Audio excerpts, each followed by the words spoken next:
యజ్ఞ కార్యక్రమాన్ని పూర్తి చేసుకున్నాం.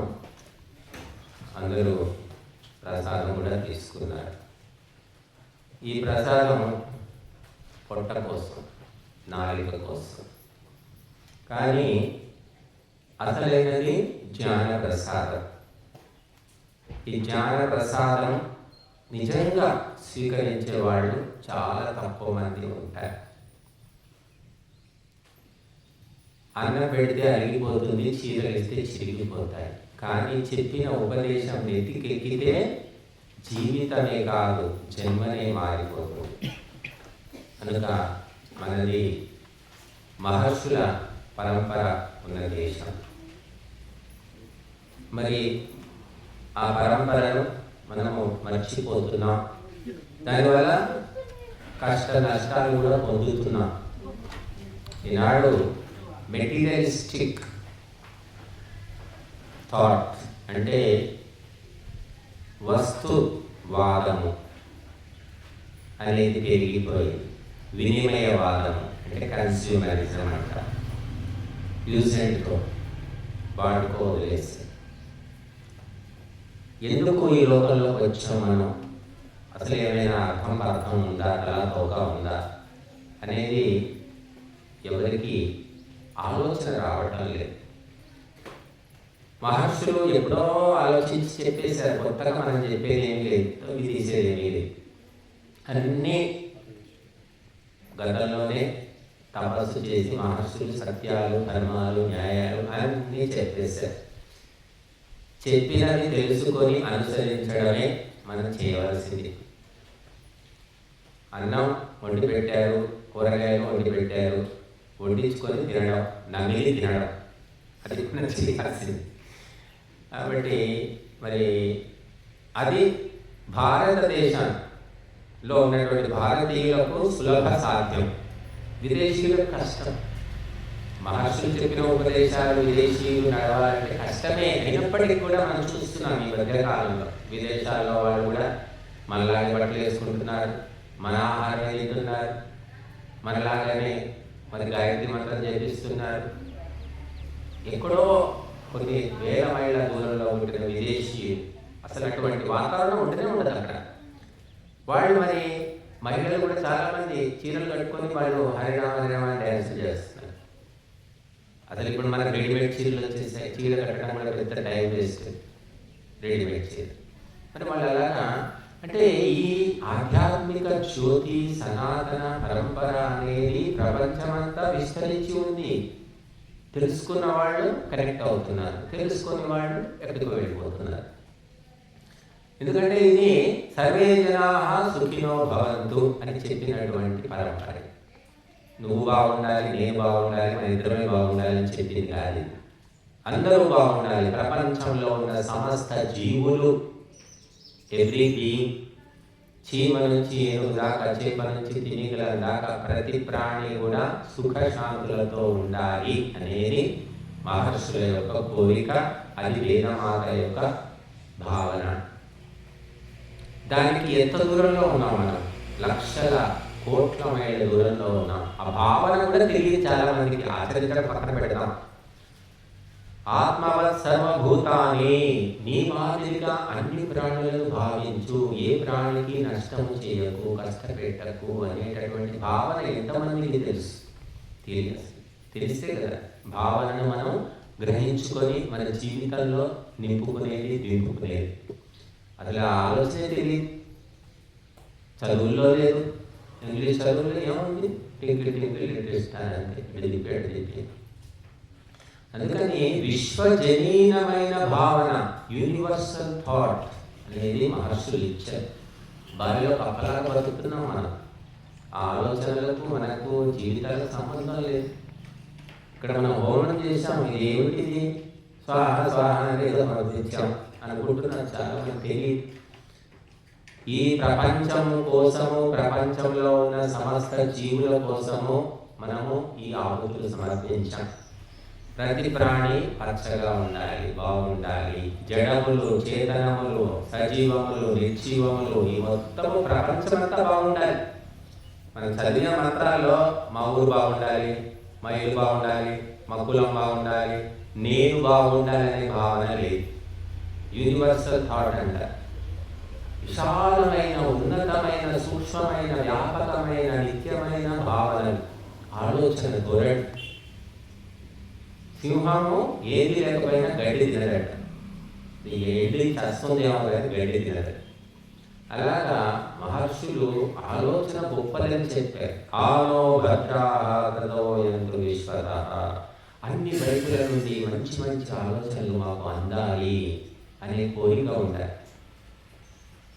ఆలోచనలే దిగజారిపోయాయి, అడుగంటిపోయాయి. ఎక్కడో తెలియదు. నీచమైన ఆలోచన ధోరణి చూస్తున్నాం మనం. అమ్మ ఎవరికైనా అమ్మ అని చెప్తాం. ఇప్పుడు ఎవరు అమ్మ లేదంత భూమే. అందుకని ప్రపంచానికి మార్గదర్శనం చేయవలసిన భారతీయులు ప్రపంచం అనే పద్మవ్యూహంలో చిక్కుకున్నారు. ఎవరు చెప్తారు? ఇక్కడ తల్లే బిడ్డకు విషం పెడితే ఆ బిడ్డను ఎవరు రక్షిస్తారు? కన్న తల్లి విషం పెడుతుంది. అలాగా భారతీయులు భారత మాతకు జై అంటున్నాం. ఎక్కడుంది భారత మాత? ఏ ఇంట్లో ఉంది? ఏ ఊళ్ళో ఉంది? భారత మాత అంటేనే జ్ఞానమాత, ప్రపంచానికి దారి చూపించే తల్లి. అటువంటి జ్ఞానాన్ని మనం పక్కన పెట్టేసాం. పొట్టగూడి కోసం చదువుతున్నారు అందరూ. బతకాలి బతకాలి బతకాలి. చదవకపోతే ఇంగ్లీష్ చదవకపోతే చచ్చిపోతాము, బతకలేము, తిండి దొరకదు అనే భ్రమలో ఉన్నారు అందరూ. మేము చదివి పారేసి 30-40 ఏళ్ళు అవుతుంది మూల పారే సర్టిఫికేట్. ఎవరు ఇంతవరకు అడగలేదు. మేము బతుకుతున్నాం కదా. అంటే మీలాగా మారిపోవాలంటే కష్టమండి అంటారు. అదో ఇలా మారక ముందు నుంచే బతుకుతున్నాం. మేము ఈ బట్టలు తీసుకున్నాం, వేసుకోకముందు నుంచే ఆలోచన వచ్చింది. అలాగే జీవిస్తూ ఇటువైపు వచ్చాం. తర్వాత క్రమక్రమంగా ఎమ్మెల్సీ తర్వాత, ఎమ్మెల్యే తర్వాత, ఎంపీ తర్వాత ఉంటాయి కదా వరుస. ఒక్కసారి ఎంపీ కానీ ఒక్కసారి ప్రధానమంత్రి ఎవరు కాదు. అసలు మన మూలం ఏమిటి, మన ఆలోచన ఏమిటి, మన పరంపర ఏమిటి, మన సంప్రదాయం ఏంటి, మన చరిత్ర ఏమిటి చాలా మందికి తెలియదు. కళ్ళ ముందే మొన్నటిదాకా మనం చూసేవాళ్ళం. నేను చిన్నప్పుడు చూసా, బతుకమ్మ పాటలు అందరూ పాడేవాళ్ళు, ఆడవాళ్ళంతా బతుకమ్మ పాటలు పాడారు. అప్పుడు రికార్డులు లేవు, డీజీ లేవు, ఏమీ లేవు. అందరికీ మంగళారతి పాటలు వచ్చేవి, బతుకమ్మ పాటలు వచ్చేవి, ఇంకేమో పాటలు. ఎప్పుడు ఏ పాట వస్తుంది? ఏ పాట రాకపోవడమే ఇప్పుడు గొప్ప. పాట వచ్చింది, నీకు పాటలు వస్తాయా? ఎందుకు నేర్చుకున్నావే, ఎట్లా నేర్చుకున్నావు అని ఒక రకంగా చూస్తున్నారు. పాట రాకుంటేనే గొప్ప. కాబట్టి మనము క్రమక్రమంగా మర్చిపోవడం వల్ల అభివృద్ధి చెందుతున్నామా, ముందుకు వెళుతున్నామా, శాంతి దొరుకుతుందా, సుఖం దొరుకుతుందా ఆలోచించండి మీరే. ఇవన్నీ వదిలేసుకున్నాం, సంప్రదాయాలన్నీ వదిలేసుకున్నాం, మంచి పద్ధతులన్నీ మానేసుకున్నాం. దానివల్ల సుఖశాంతులు ఉన్నాయా? చిన్న కుటుంబం, చింతలు లేని కుటుంబం, భార్య భర్త అల్లింగులు ఇట్టుకుని ఒకడో ఇద్దరు ఉంటారు. సుఖంగా ఉన్నారా? ఎన్ని కుటుంబాలు ఉన్నాయి? 100కి ఎన్ని కుటుంబాలు ఆ రకంగా సుఖ శాంతులతో ఉన్నారు? ఒక ఇంట్లో 20 మంది ఉన్నారు, 30 మంది ఉన్నారు, ఏ సమస్య లేదు, ఏ పంచాయతీ లేదు, ఏ కోర్టుకు పోలేదు. భార్య భర్త ఒక బిడ్డ, గొడవలు, కోర్టులు, కేసులు జరుగుతున్నాయి, చూస్తున్నాం, కౌన్సిలింగ్లు. బట్టి మహర్షులు ఇచ్చినటువంటి పరంపర యొక్క ప్రభావం అనేది సూక్ష్మంగా ఉంటుంది, తప్పకుండా ప్రభావం ఉంటుంది. అది తెలుసుకున్న వాళ్ళు దాన్ని వదిలిపెట్టారు.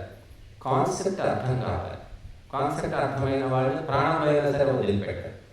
అది అర్థం కాని వాళ్ళు భౌతిక వ్యామోహంలో కొట్టుకొని పోతూ ఉంటారు. ఆడంబరం, అట్టహాసం, ఆకర్షణ ఇదే కనబడుతుంది ఎక్కడ చూసినా కూడా. ఆలోచన అనేది కనబడటం లేదు. అట్రాక్షన్, ఆధ్యాత్మికం అంటే అట్రాక్షన్ కాదు, గుర్తుపెట్టుకోండి. స్వామీజీలు అంటే మేకప్లు చేసుకొని, చక్కగా సిల్క్ బట్టలు వేసుకొని, ఏవో మాలలు వేసుకొని, రుద్రాక్షలు వేసుకొని చూడడానికి ఎలా ఆకర్షణీయంగా ఉండడం కాదు, అవసరం లేదు. అది జ్ఞానం అనేది ముఖ్యము. వారికి ఏమి తెలుసు, ఏమి నేర్చుకున్నారు, వారు ఏమి ఉపదేశిస్తున్నారు, వారు ఎలా నడుచుకుంటున్నారు, ఇది ప్రధానమైన. అది ఎవరు చూస్తున్నారు, ఎవరి కోసం? అందుకని మేకప్లు, స్వామీజీలు కూడా మేకప్లు అయిపోయాయి. మరి వాళ్ళకి మేకప్ మ్యాన్ ఇలాంటి వాళ్ళని మేము చూసాం, మాకు పరిచయంలోనే ఉన్నారు వాళ్ళు పాపం. కాబట్టి మనము నిజమైనటువంటి జ్ఞాన పరంపరను అందిపుచ్చుకుంటే అప్పుడు మన జీవితము, మనము, మన కుటుంబము, మన దేశము ముందుకెళ్తుంది. నిన్న మొన్న చెప్పారు ఆయన మనం ప్రధానమంత్రి మోడీ గారు, స్వదేశీని అనుసరించండి, స్వదేశీ ఉత్పత్తులు పెంచండి. ఇది ఇప్పుడు కొత్తగా చెప్పిందా? ఎప్పటి నుంచో చెప్తున్నాం మనం. స్వాభిమానము, స్వావలంబనము, స్వాతంత్ర్యం, మూడు మర్చిపోతే బతికున్న శవాలు. మర్చిపోయాము. స్వాభిమానము లేదు, సెల్ఫ్ రెస్పెక్ట్ లేదు, డబ్బు కోసం గడ్డి తినడానికి సిద్ధంగా ఉన్నారు. స్వావలంబన అంటే ఇండిపెండెంట్, స్వతంత్రంగా ఎవరి మీద ఆధారపడుతున్న బతుకుతున్నాము. వాడు ఉద్యోగం ఇవ్వాలి, వాడు రక్షించాలి, వీడి జీతం ఇవ్వాలి, ఇలాంటి ఆలోచన లేదు చదువుకున్న వాళ్ళందరికీ. నేను 10 మందికి ఉద్యోగం ఇస్తానని వాడు ఎవరు కనపడాలి. నన్ను ఎవరైనా ఉద్యోగం ఇవ్వండి, నాకు నెల జీతం ఇవ్వండి అని అడుగుతున్నారు. స్వావలంబనం లేదు. స్వాతంత్ర్యం ఎక్కడ ఉంది? పరతంత్రంలో జీవిస్తున్నాం. ప్రతి ఒక్కదానికి విదేశీయుల మీదనే ఆధారపడుతున్నాం. చదువు కావచ్చు, భాష కావచ్చు, వైద్యం కావచ్చు, పద్ధతి కావచ్చు, ఆహారం కూడా చివరికి ఆహారం, పిజ్జాలు, బర్గర్లు, కేకులు, ఐస్ క్రీములు, ఇంకా చెత్త చెదారం. ఇదంతా చెత్త అని చెప్తున్నారు ఎవరు? అవి కనిపెట్టిన వాళ్ళే, ఆ డాక్టర్లు, ఆ పాశ్చాత్యులే చెప్తున్నారు, సైంటిస్టులు. నిలువ ఆహారము, జంక్ ఫుడ్ మంచిది కాదు, అనారోగ్యము. మన వాళ్ళకి మన ఆహారం ఎలా ఉంటుందో చూడండి. పండుగలు చేసుకుంటాం, వారం రోజులు 10 రోజులు తింటాం, చెడిపోతాయి, చెడిపోతాయి. కానీ ఈ పిజ్జాలు, బర్గర్లు, కేకులు, ఐస్ క్రీములు, ఇంకేదో బన్నులు, బేకరీ ఫుడ్ అంతా కూడా నష్టమే. కానీ దానికి ఎంత పడుతున్నాం? బేకరీ సెంటర్లు, ఎక్కడ పోయినా బేకరీ సెంటర్లే. పిల్లలంతా అలవాటు పడిపోయారు. సాంప్రదాయకమైన వంటలు నచ్చడం లేదు. గారెలు, జంతికలు, ఎందుకంటే ఇంగ్లీష్ చదువుల ప్రభావం. పుట్టకముల నుంచి పొట్టలో ఉన్నప్పుడే నేర్పిస్తున్నారు, ఊరిపోస్తున్నారు. ఇంకా nursery, KG, LKG, first class, ఇవన్నీ యూకేజీ, ఇవన్నీ చదివేసరికి వాడి బ్రెయిన్ వాష్.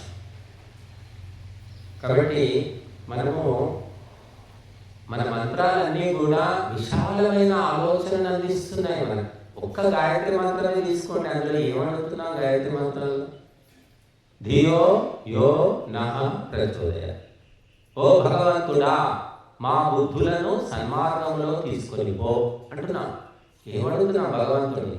ఉద్యోగం ఇవ్వు, ఆస్తులు ఇవ్వు, కారు ఇవ్వు, లేకపోతే బిల్డింగ్ ఇవ్వు, నగలు ఇవ్వు, ఇవి అడగడం లేదు. మనం బుద్ధిని సన్మార్గంలో, పాజిటివ్ వే, సానుకూల చింతనంలో మన బుద్ధి ఉండాలి. ఎప్పుడు మంచినే చూడాలి. చెడులో మంచిని చూసేవాడు మహాత్ములు, మంచిలో కూడా చెడును చూసేవాడు సామాన్యులు. ఇప్పుడు ఆ ధోరణి ఎక్కువ కనిపిస్తుంది. వచ్చి సేవ చేస్తూ వీళ్ళు సేవ చేస్తున్నారు, వీళ్ళకి ఏదో వస్తుంది. ఎందుకు వస్తారు వీళ్ళు రోజు సేవ చేస్తున్నారంటే వీళ్ళకి ఏదో లాభం ఉంది. ఇలా ఆలోచిస్తారు. లాభం ఉంటుంది, పుణ్యమో ధన్యమో ఏదో లాభం ఉంటుంది. కానీ ఆ లాభము ఆర్థిక లాభమే అనుకుంటారు. ఏదో ఇస్తున్నారంటే మీకు ఏదో వస్తుంది అంటే. మంచి పనులు చేసే వాళ్ళను ఒక రకంగా చూడతారు, వాళ్ళ చెయ్యరు. సేవ చేసేవాళ్ళు తగ్గిపోయారు. సేవ చేస్తే తక్కువ, కింది స్థాయి, లోయెస్ట్ లెవెల్ అనుకుంటున్నారు. కాబట్టి గాయత్రి మంత్రం కూడా బుద్ధిని ఇవ్వమని అడుగుతున్నాం మనం. ఎవరికి? మీకు నాకు కాదు, అందరికీ. నహ అంటున్నాం. నహ అంటే ప్లూరల్, అంటే బహువచనం, మాకు అనే అర్థం అక్కడ. ధియో యో నః ప్రచోదయాత్, మాకు సద్బుద్ధిని ఇవ్వు. నాకు అనట్లే, నా ఒక్కడికి మంచి బుద్ధిని ఇవ్వండి. నా ఒక్కడికి మంచి బుద్ధి ఉంటే అందరికీ మంచి బుద్ధి లేకపోతే అప్పుడు చాలా ఇబ్బందులు వస్తాయి. యజమానికి మంచి బుద్ధి ఉంది, సేవకుడికి బుద్ధి లేదు. అప్పుడు ఏమవుతుంది? యజమాని ఒకటి చెప్తాడు, సేవకుడికి ఇంకొకటి అర్థమవుతుంది. డాక్టర్కు మంచి బుద్ధి ఉంది, డాక్టర్ రోగం నిర్ధారణ చేశాడు, మందులు ఇచ్చాడు. పేషెంట్కు బుద్ధి లేదు, వాడు ఏం చేస్తాడు? మందులు వేసుకోడు, ఆ పథ్యం పాటించాడు. కనుక బుద్ధి మన ఒక్కరికి ఉంటే సరిపోదు. గురువుకు ఉండే బుద్ధి గురువుకు ఉండాలి, శిష్యుడికి ఉండే బుద్ధి శిష్యుడికి ఉండాలి. ఉన్నప్పుడే పాట నడుస్తుంది. గురువు ఏమో చాలా బుద్ధిమంతుడు, శాస్త్రాలన్నీ నేర్చుకున్నాడు, శిష్యుడికేమో ఒకటి కూడా అర్థం కాదు, శ్రద్ధ లేదు, ఆసక్తి లేదు, ఏకాగ్రత లేదు. అప్పుడేమో కాబట్టి బుద్ధి మన ఒక్కరికి సరిపోదు. ఎవరి స్థాయిలో ఎవరికి ఎంత ఉండాలో అందరికీ ఉండాలి. అందుకోసమే ధియో యోనః ప్రచోదయాత్, మా బుద్ధులను సన్మార్గంలో తీసుకుపో దేవుడా అని వేడుకుంటున్నాం మనమందరం కూడా. అందుకే ఇక్కడ వేదంలో నేను ఒక్కడే మోక్షం పోవాలి, నేను ఒక్కడే బాగుండాలి, ఇటువంటివి ఎక్కడ కనిపించవు. చాలా తక్కువ మంత్రాలు ఉన్నాయి. 100కు 1% మంత్రాలు ఉండొచ్చేమో, అంటే వ్యక్తిగత ప్రార్థనలు. మిగతావన్నీ సామూహిక ప్రార్థనలే. మహామంత్రంలోనే అందరికీ బుద్ధి ఇవ్వమని కోరుకుంటున్నాం. మళ్ళీ మృత్యుంజయ మంత్రం కూడా అంతే. నేను ఒక్కడనే బతకాలి, నేను ఒక్కడనే మృత్యువును జయించాలని లేదు మంత్రంలో. త్రయంబకం యజామహే, యజామహే అంటే ప్లూరల్ టెన్స్, ప్లూరల్ అంటే బహువచనం. మేమందరం కూడా ఆ మృత్యువును ధరించాలి.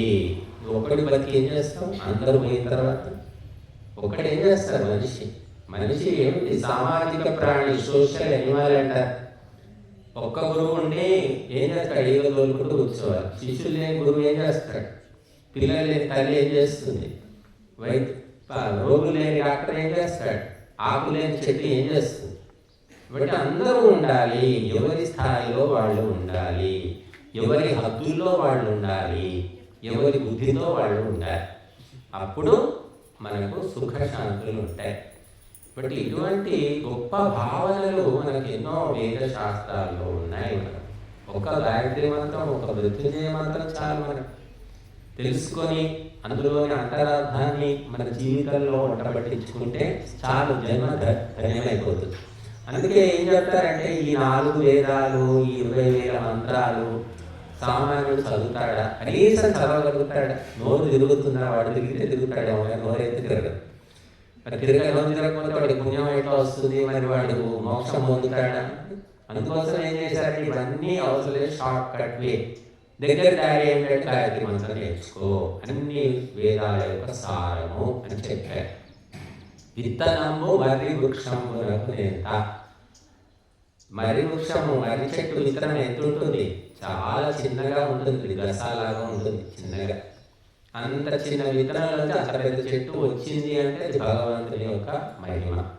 అలా ఒక్క గాయత్రి మంత్రంలో అన్ని వేదాలు, అన్ని లోకాలు, అన్ని శాస్త్రాలు, అందరు దేవతలు, సమస్త జీవులు ఆ ఒక్క మంత్రంలో ఇమిడి ఉన్నారు అని చెప్తుంది.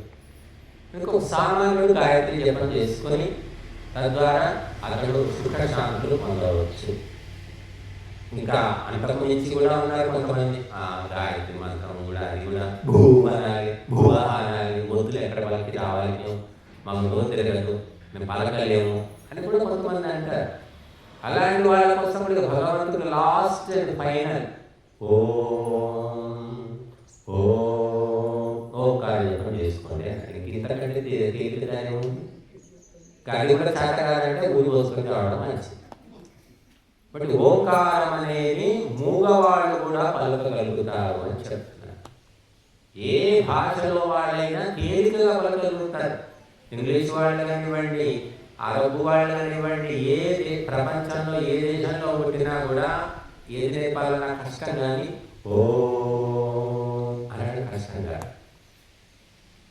ప్రపంచంలోకి వెళ్ళే తేలిక శబ్దం ఏమిటంటే అమ్మ. మీరు అన్ని భాషల్లో చూడండి, అమ్మ అనే శబ్దం చాలా పెదవులతో పలికే శబ్దం. మామ్ అంటే ఇంగ్లీష్లో మామ్, మమ్మీ, మామ్. మరి సంస్కృతంలో అంబా అంటున్నాం, మాత అంటున్నాం. ఒత్తులు దీర్ఘాలు ఉండవు, చాలా తేలిక. ప్రతి భాషలో కూడా అమ్మ గురించిన శబ్దం చాలా తేలికగా ఉంటుంది. అలాగా కాబట్టి మనం అందరం కూడా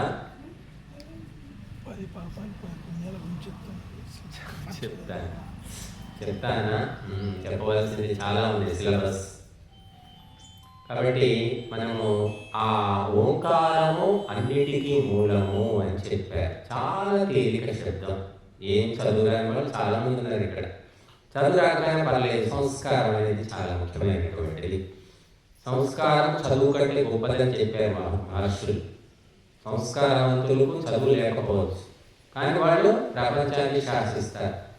చదువుకొని సంస్కారం లేకపోతే వాళ్ళ దగ్గరికి ఎవరు కూడా పోరు. శివాజీ తల్లి జిజియాబాయి ఆమెకు సంస్కారం ఉంది, చదువు లేదండి, చదువుకోలేదు. చిన్నప్పుడే 8 ఏళ్ళు 7 ఏళ్ళ వయసు, అప్పట్లో పెళ్లి చేసేవాళ్ళు. మరి చదువు లేదు, ఏం లేదు. ఆడవాళ్ళు బయటికి పోయి చదవడానికి వీలేదు. విదేశీయులంతా ఆక్రమించుకున్నారు. ఆడపిల్ల బయట కనబడితే ఎందుకు పోతారు, అందుకని చదువు మానిపించేశారు. మరి ఆమె సంస్కారంతో శివాజీని ఒక రాజులాగా పెంచింది, అటువంటి ఆలోచనలు అందించింది. అందుకని గొప్ప ఆలోచనలు ఇవ్వడానికి చదువుకు సంబంధం లేదండి. ఐఏఎస్ ఆఫీసర్లు అయ్యి లంచాలు తీసుకునే వాళ్ళు 7 మంది ఉన్నారు. రిక్షా దొక్కుకొని కష్టపడి చివరికి బతికే వాళ్ళు ఉన్నారు, ఎవరి పైసలు ఆశించకుండా. ఇంకా విచిత్రం ఏంటంటే, మేము ఈరోజు కూరగాయలు తేవడానికి వెళ్ళాం మార్కెట్లో, ఇక్కడ వంట చేయడానికి. ఆ కూరగాయలు అమ్ముకునే వాళ్ళు పాపం వాళ్ళ జీవితాలు ఎంత, వాళ్ళ బతుకులు ఎంత. స్వామి తీసుకోండి స్వామీజీ, 50 రూపాయలు 40, పర్వాలేదు, ఎంత తీసుకోండి అని అంటున్నారు వాళ్ళు. ఎంత ఉదారంగా ఉన్నారు. ఒక లక్షాధికారి, ఒక కోటీశ్వరుడు అంత ఉదారంగా ఉండలేడు. కాబట్టి ఔదార్యము, దాన గుణము, సేవా గుణము, సంస్కారం అనేది చదువుతో రాదు, దాంతో లెక్క పెట్టలేము. ఇది మనం గుర్తుపెట్టుకోవాలి. అందంతో లెక్క పెట్టలేము, వైభవంతో లెక్క పెట్టలేము. అవన్నీ ఒక ప్రత్యేకమైన లక్షణాలు కనుక మరి మనం సమయం 11 అయింది. నేను ఈరోజు సంక్షిప్తంగా చెప్తాను. 10 పాపాలు 10 పుణ్యాలు గురించి చెప్పుకుందాం అనుకున్నాం.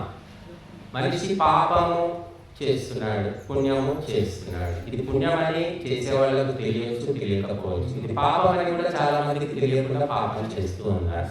మన ధర్మ గ్రంథాలలో, మన శాస్త్రాలలో పాపము అని నిర్ధారించినటువంటి విషయాలు అవి మారేవి కాదు. ఎక్కడ ఎవరు ఎలా చేసినా తెలిసి కానీ తెలియక కానీ, ఇష్టంతో కానీ అయిష్టంతో కానీ, ప్రత్యక్షంగా కానీ పరోక్షంగా కానీ ఎలా చేసినా అది పాపమే, ఫలితం అనుభవించవలసిందే అని చెప్పారు, తేల్చి చెప్పారు. కాబట్టి ఆ 10 పాపాలు ఎవరు చేస్తున్నాము అంటే మన త్రికరణాలతో చేస్తున్నాం. మనస్సుతోటి, వాక్కుతోటి, శరీరంతో, ఈ మూడితో చేసేవి ఆ 10 పాపాలు. ఆ పాపాలకు మనం దూరంగా ఉండడానికి ప్రయత్నం చేయాలి. పాపాల యొక్క ఫలితం ఏమిటంటే దుఃఖము, రోగము, పీడలు, రకరకాల జన్మలు. కాబట్టి పాపం చేయకుంటే సరిపోతుంది కదా, మరి పాపాలు తెలుసుకుంటే మనం దూరంగా ఉండవచ్చు.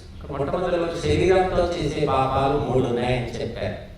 ఏమిటి? హింస, చౌర్యము, అగమ్య గమనము అన్నారు. హింస, శరీరంతో హింస చేస్తారు. అంటే హింస అంటే ఒకరిని కొట్టడం కావచ్చు, చంపడం కావచ్చు, ఇంకా ఏదైనా రకంగా మన చేతితో కొడితేనే కదా దెబ్బ తగిలేది. చేతితో తగలదు, గట్టిగా తగలదనుకుంటే ఏదో కర్ర తీసుకొని కొడతాం మనం. కర్ర తీసుకుంటే ఎక్కువ తగులుతుంది. అంటే లోపల ఎంత ద్వేషం ఉంటే అంత కొత్త కొత్త ఆయుధాలు, అస్త్రశస్త్రాలు అని వాడుతూ ఉంటారు.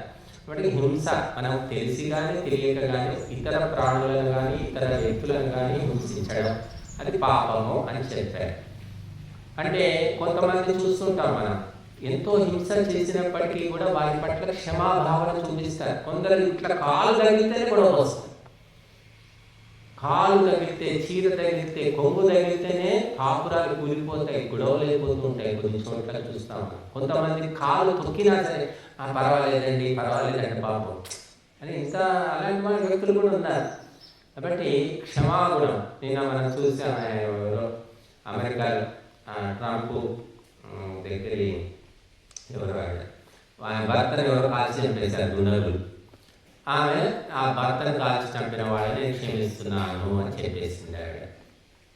అలా చెప్పేసింది. మరి చూడండి, కొంతమంది పగ, ప్రతీకారం, ద్వేషము, చంపిన వాళ్ళను నలుపుతాను, ముక్కలు చేస్తాను, అది ఇది ఉంటారన్నమాట. ఇవన్నీ కూడా సంస్కారాలను బట్టి భావన ఉంటుంది. కనుక హింస అనేది మనము తెలిసి చేయకూడదు. మానవులనే కానీ మానవేతర ప్రాణులనే కానీ హింస చేయడం అనేది ఇప్పుడు సర్వసామాన్యం అయిపోయింది.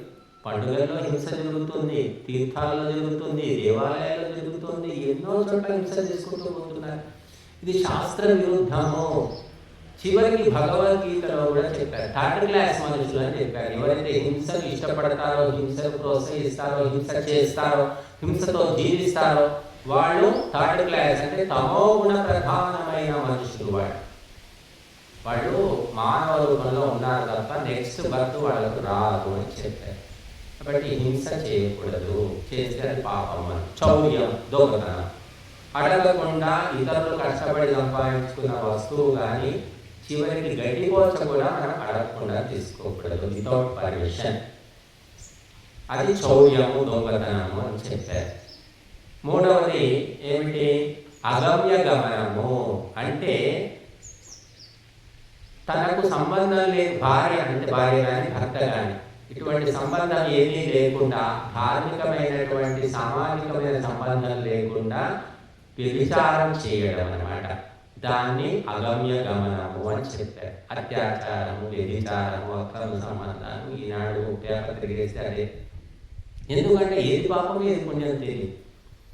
ఆహార దోషం, సంస్కార దోషం, బుద్ధి దోషం, రకరకాల దోషాలు.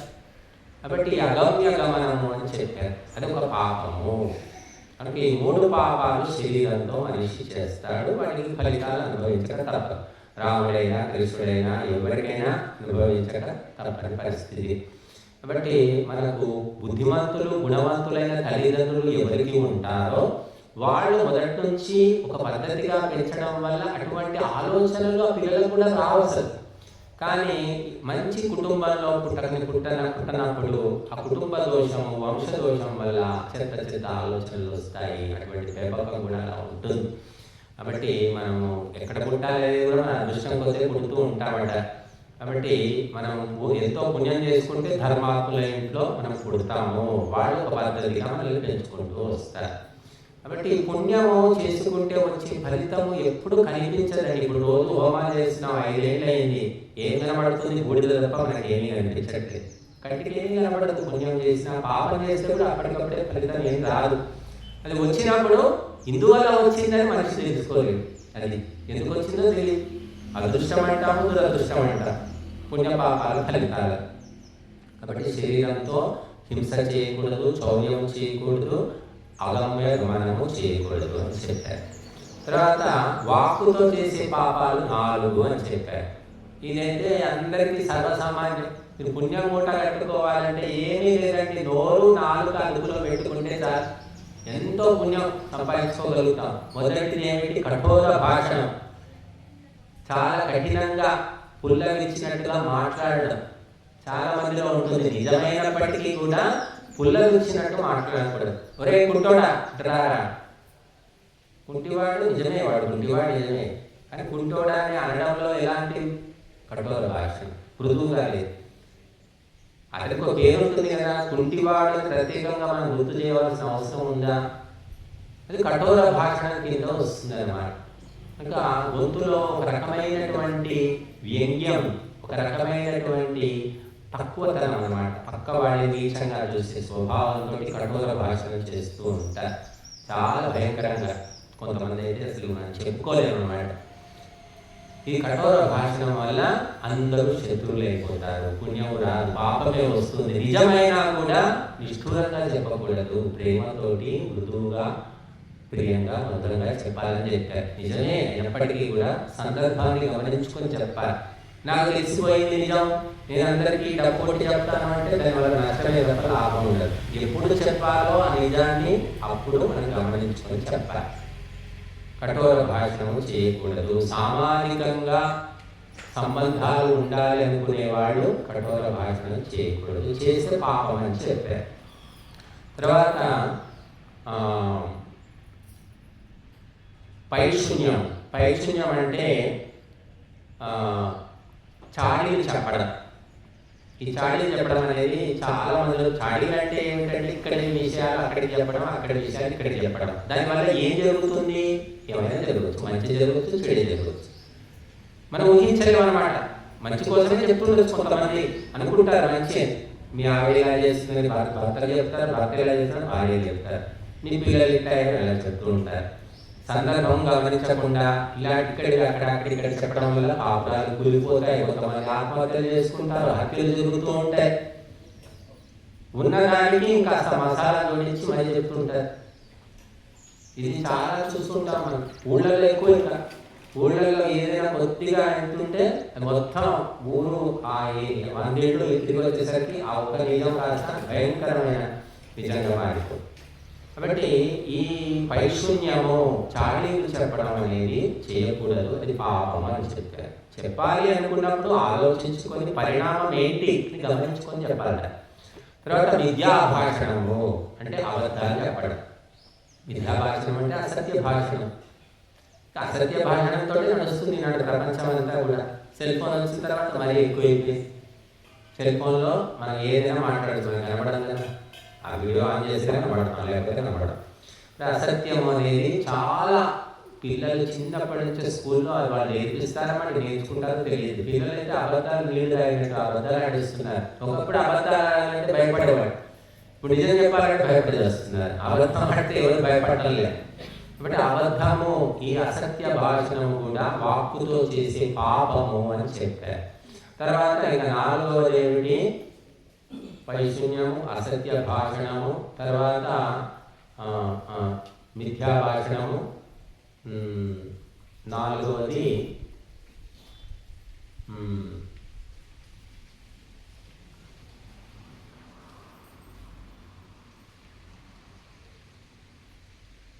అసంబద్ధ ప్రలాపం.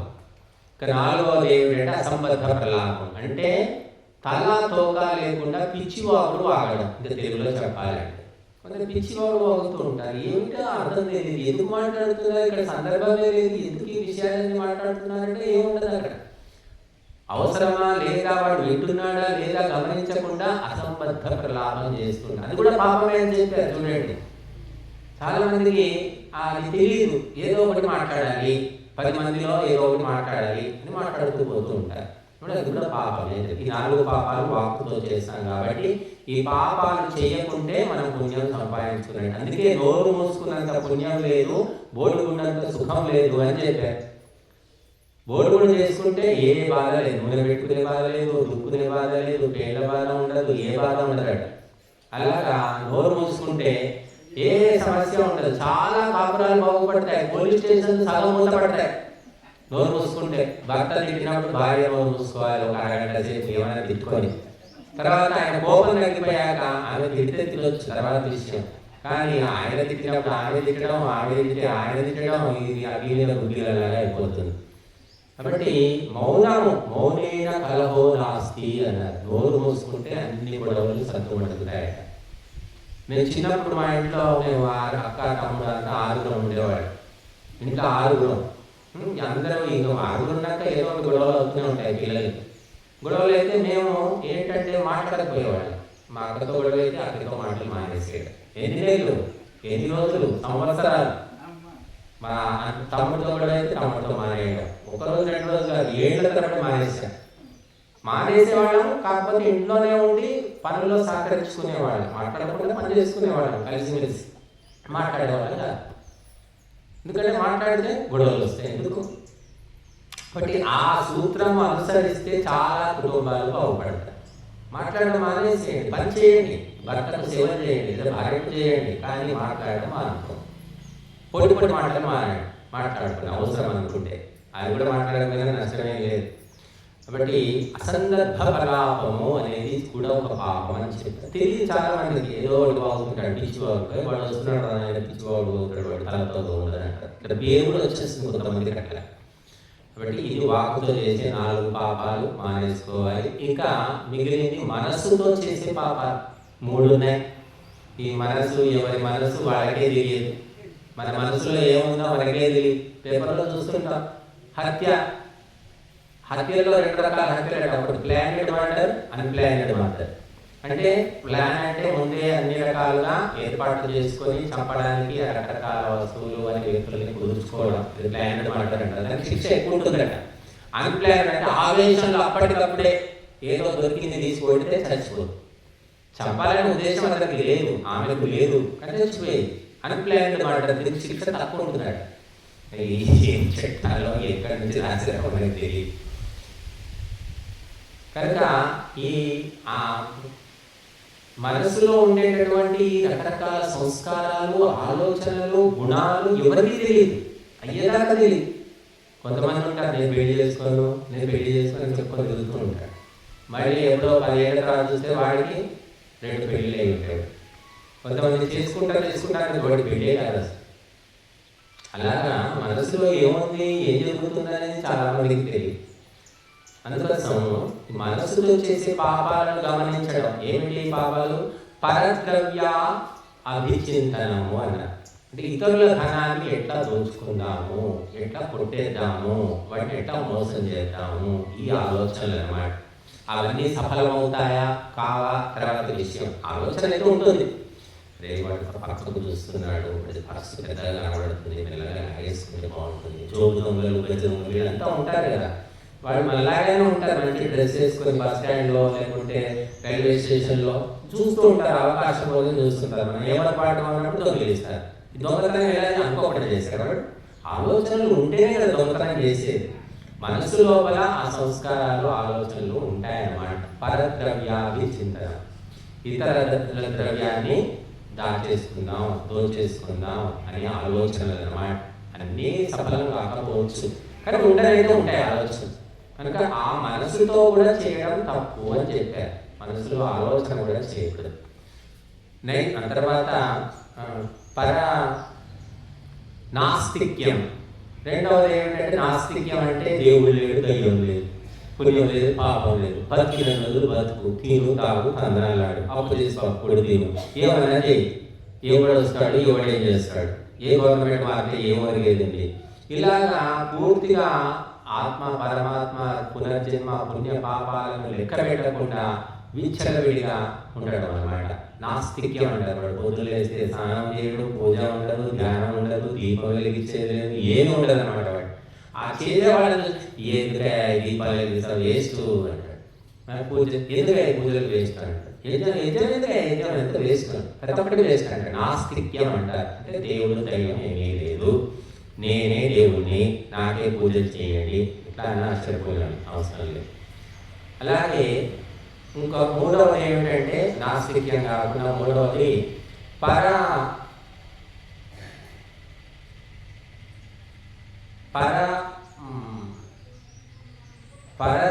చింతన. అంటే ఇతరుల స్త్రీలను అపహరించాలి అనేటటువంటి ఆలోచన. ఇది ఒకటి మానసికమైన పాపం అని చెప్పారు.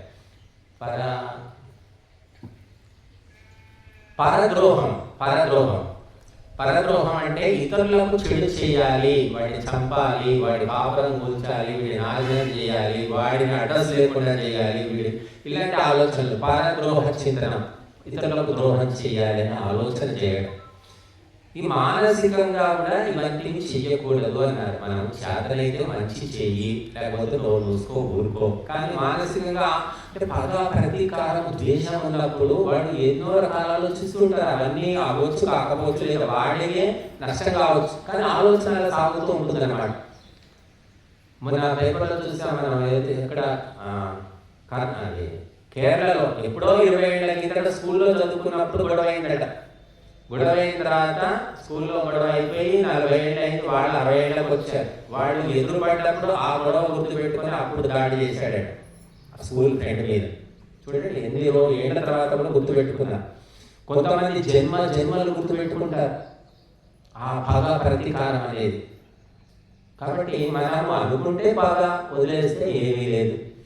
కనుక కొంత మహాపురుషులు ఏంటంటే ప్రాణాలు తీసే పరిస్థితి వస్తే కూడా వాళ్ళు క్షమించేశారు. ప్రాణాలు తీసిన వాళ్ళని కూడా క్షమించారు. మహర్షి దయానందుడే ఒక గొప్ప ఉదాహరణ. ఆయన ధర్మ ప్రచారం చేస్తూ ఉంటే, వేద ప్రచారం చేస్తుంటే ఎంతో మంది ఆయన విషాహారం నిర్మించారు. అయినా కూడా పట్టుకొచ్చారు పోలీసులు. మీకు విషం పెట్టాడండి వీడు, వదిలేసేయండి, నా కర్మాట్లో ఉంది, ఏం చేస్తాం అన్నాడు అంతే. అట్లా క్షమాగుణం ఉన్నవాళ్ళు మహాపురుషులు. ఇంకా సామాన్యులకి ఏంటంటే చిన్న ఇదిగో మా వాకిలి ఈ వాకిలి ఒక గజం, ఒక్క అడుగు ముందుకు వచ్చేసింది అని కూడా పెట్టుకుంటారు. అలా చిన్న విషయాలు, పొలాల తగాదాలైతే ఒక ఊళ్ళలో చెప్పనవసరం లేదు. పొలం కొద్దిగా పొలం ఇటు జరిగింది అటు జరిగిందని ఇంకా మొత్తం హత్యలే, మొత్తం కుటుంబాలు చంపుకున్న కేసులు కూడా ఉన్నాయి. ఇంకా ఈ మధ్య మనం చూస్తున్నాం, ప్రేమికులు ప్రేమించుకున్నారు, మీ కులం కాదు ఆ కులం కాదు అని చెప్పేసి చంపేయడం, భర్తను చంపేయడం లేదా భార్యను చంపేయడం. ఇవన్నీ కూడా విపరీతమైన ద్వేషము, హింస భావన, అసూయ, పగ, ప్రతీకారం ఇవన్నీ ఎక్కడి నుంచో రావండి. మనం పెంచి ఎంత పోషిస్తామో అంత పెరుగుతాయి. గాలికి రాదు ఆలోచనలు. ఎన్నో జన్మల సంస్కారాలను చెప్పారు మనం. బట్టి ఎన్నో జన్మల సంస్కారాలు ఉన్నప్పటికీ ఇప్పుడైనా మనం గమనించుకొని అటువంటి భావనలు లక్షణాలు ఉంటే మనం తగ్గించుకోవడానికి తొలగించుకోవడానికి ప్రయత్నం చేయాలి. చేయకపోతే ఏమవుతుందంటే వాళ్లకు అత్యంత భయంకరమైన విషసర్పాలు, కొండ చిలువలు, కుక్కలు, నక్కలు, తోడేళ్ళు అంటే క్రూర జంతువుల జన్మలు వస్తాయట. పగలు ప్రతీకారాలతో రగిలిపోయే వాళ్లకు ఆ జన్మ ఎత్తి నీ పగ ప్రతీకారం అని అక్కడ నెరవేర్చుకోని భగవంతుడు అటువంటి జన్మలు ఇస్తాడు. చూడండి, పాము బుస్సు బుస్సు అంటుంది, చిట్ట చివరికి తను పెట్టిన గుడ్లను కూడా అదే తినేస్తుంది. అంత భయంకరమైనటువంటి ద్వేష భావన ఉంటుంది దాన్ని.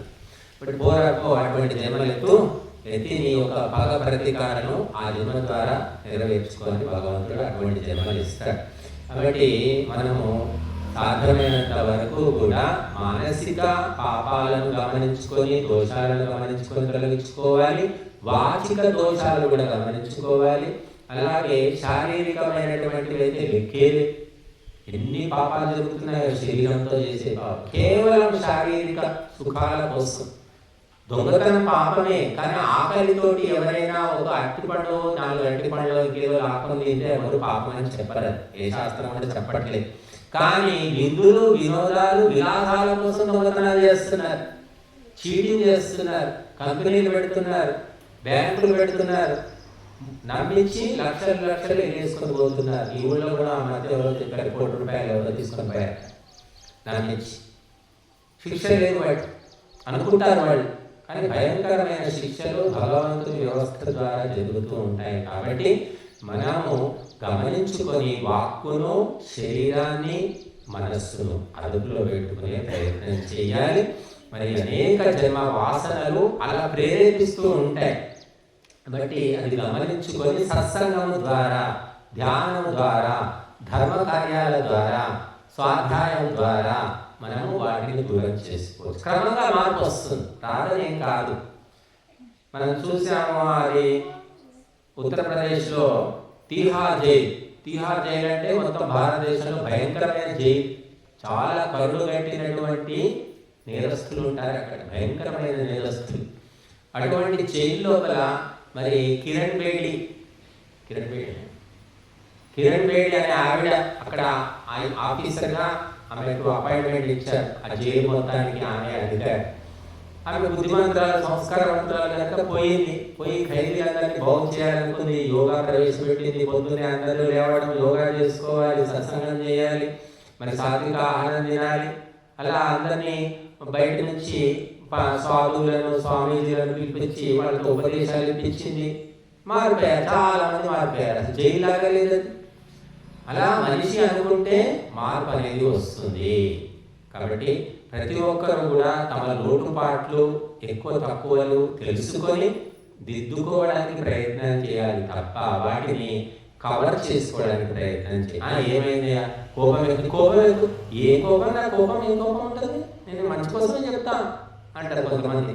మంచి కోసం చెప్తే ఎందుకంటే వస్తా ఉంటే అది నా స్వభావం అంతే, కానీ నేను మంచిగా చెప్పేది అంటారు. అది మార్చుకోవయ్యా అంటే మారాడు వాడు. మారాలనే ఆలోచనే లేదు. అంటే ఆలోచన ఉంటే మార్పు వస్తుంది. ఆలోచన లేదు, ఎంత బాగానే ఉంది అనుకుంటే ఎందుకు వస్తుంది? బట్టి మనము ఇటువంటివన్నీ కూడా గమనించుకొని మార్చుకునే ప్రయత్నం చేయాలి. అందుకోసమే మనం పుట్టింది. ఏమిటి భూలోకము? ఒక రిపేరింగ్ సెంటర్. రిపేర్ చేసుకోవడానికి వచ్చాం మనం.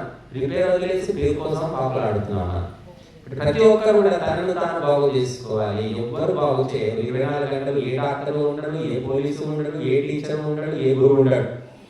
గురువులు చెప్తారు, దాన్ని గమనించుకొని దాన్ని గుర్తు పెట్టుకొని మనల్ని మనం చక్కదిద్దుకునే ప్రయత్నం చేయాలి. దేవుడు కూడా ఏమి చేయలేడు, కానీ భగవంతుడు చేసిన కర్మకు ఫలాన్ని ఇస్తాడు తప్ప హత్య చేయబోతుంటే వచ్చి చేతులు పట్టుకొని ఆపడు. ఎవరు ఆపరు. కాబట్టి చేసిన తర్వాత మాత్రం భగవంతునికి సరెండర్ కావాల్సిందే, ఆ శిక్ష అనుభవించవలసిందే. కాబట్టి క్షణికమైన కోపంతో క్షణికమైన సుఖాల కోసము ఎన్నో రకాల పాపాలు చేస్తూ ఉన్నారు. చెప్పడానికి వీలేదన్నమాట. క్షణికమైనది. ఆ మధ్య 50 రూపాయలకు హత్య, 10 రూపాయల కోసం హత్య, సర్వసామాన్యమైనటువంటివి. కాబట్టి మనము ఉన్నంత లోపల ఇవి చక్కదిద్దుకొని, మనం పుట్టినప్పటి నుంచి ఇప్పుడు 60 ఏళ్ళు వచ్చాయి నాకు, నేను 60 ఏళ్లలో నా గుణాలు మారాయా, నా అలవాట్లు మారాయా, నా ఆలోచనలు మారాయా, అప్పట్లాగానే ఉన్నానా అని ప్రతి ఒక్కరు ఆలోచించుకోవాలి. వయసు పెరుగుతుంది సరే, ఏం మారుతుంది? నీలో మార్పు ఏమొస్తుంది? యజ్ఞం చేస్తున్నావు, ఏం మార్పు వస్తుంది? ధ్యానం చేస్తున్నావు, ఏ మార్పు వస్తుంది? సత్సంగానికి వెళ్తున్నావు, 10 ఏళ్ళయింది, మార్పు ఏమొచ్చింది? కాళ్ళు పోతున్నాయి, కాళ్ళు వస్తున్నాయి, కానీ బుద్ధిలో మార్పు రావట్లేదు కదా. బట్ ఇక్కడ రావాలి మార్పు. రావడం, పోవడం, అటెండెన్స్ ఇవ్వడం కాదు. మానసికంగా ఎవరికి వాళ్ళే నాలో ఏ మార్పు వచ్చింది అనేది చింతన చేసుకోవాలి. మనం చేయకపోయినా మన గురించి చుట్టూ ఉన్న 10 మంది చెప్తూనే ఉంటారు మన గురించి. ఏం లాభం అండి, నామాలు పెట్టుకుంటాడు, ఊరికే పోతాడు, గుళ్ళ చుట్టూ తిరుగుతాడు, కానీ ఏ మనిషి 20 ఏళ్ళ కాపురం చేస్తున్నా ఏ మార్పు రాలేదు. నామాలు ఎక్కువ అవుతుంది, ఈయనతో కాపురం చేయడమే ఉండడమే నాకు పెద్ద తలనొప్పి, ఈ అడగైనా వెళ్ళిపోతా అంటుంది భార్య. అట్లా మార్పు అనేది వస్తుందో లేదో మనం చెప్పకపోయినా మన చుట్టూ వాళ్ళు చెప్తూ ఉంటారు. కాబట్టి అదన్నా విని గ్రహించుకొని మార్పు తెచ్చుకోవడానికి ప్రయత్నం చేస్తే మనం ఈ జన్మను సఫలం చేసుకున్నట్టు. లేకపోతే ఇంతకంటే భయంకరమైన నీచమైన జన్మలు భగవంతుడు మన కోసం సిద్ధం చేసి ఉంచుతాడు. కాబట్టి మనిషి జన్మకు లాభం ఏమిటంటే ఇతర జంతువులు మార్చుకోలేవు. కుక్కను బోబో అనకూడదు, మ్యావ్ అని అంటే మారుతుందని ఎవరైనా మానపగలుగుతారా? లేపగలుగుతారా? కానీ మనిషి బోబో అనగలుగుతాడు, మ్యావ్ అనగలుగుతాడు, అంబా అనగలుగుతాడు. అన్ని జంతువుల అరుపులు మనం నేర్చుకోవచ్చు. అన్ని జంతువుల లక్షణాలు మనం కావాలంటే పెంచుకోవచ్చు, వదిలించుకోవచ్చు. అన్నీ మన దగ్గరే ఉన్నాయి. కాబట్టి అందరూ గమనించుకొని ఈ 10 పాపాలను పూర్తిగా దూరం పెడితే సంతోషం, లేదంటే కొద్దిగానైనా తగ్గించుకోవడానికి ప్రయత్నం ఈ రోజు నుంచి అయినా మొదలు పెడితే మరి మనం ఇప్పుడు భగవంతుని రిజిస్టర్లో మన పేరు ఎక్కే ప్రయత్నం జరుగుతుంది. ఓం శాంతి.